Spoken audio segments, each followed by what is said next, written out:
Ассаламу алейкум всем достойным, манкурты могут пройти мимо. Я нахожусь в горной Ингушетии, в природном историческом заповеднике Эрзи.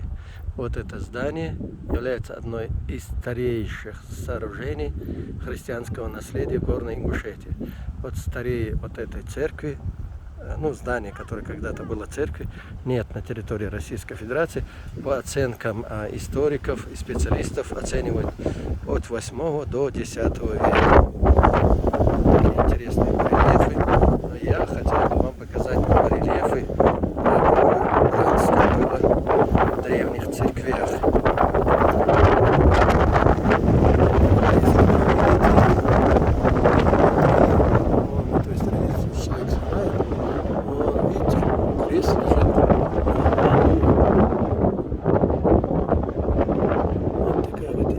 История, связанная с древней церковью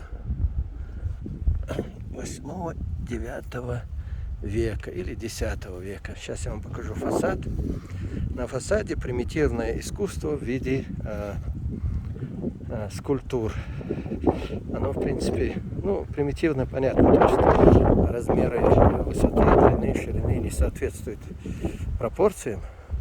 И самое интересное, лица у этих людей очень своеобразные, как будто бы челюсть снизу разобрана на две части, разрезана. На самом деле это просто бороды. И в древнее время все мужчины носили бороды, а когда борода очень большая, она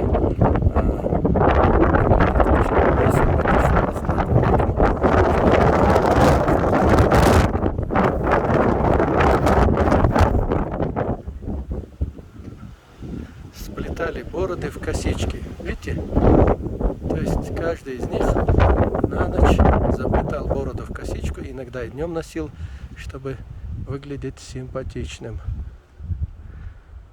Вот такая вот интересная история.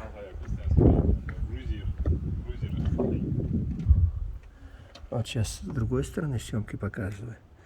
Вот теперь четко виден крест, который лежит на полу.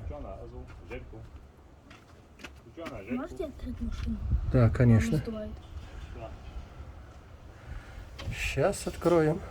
Пойдем.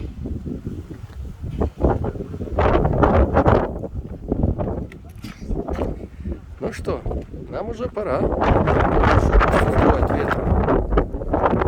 Шапку сдувает, да? Только у меня в машине осталось.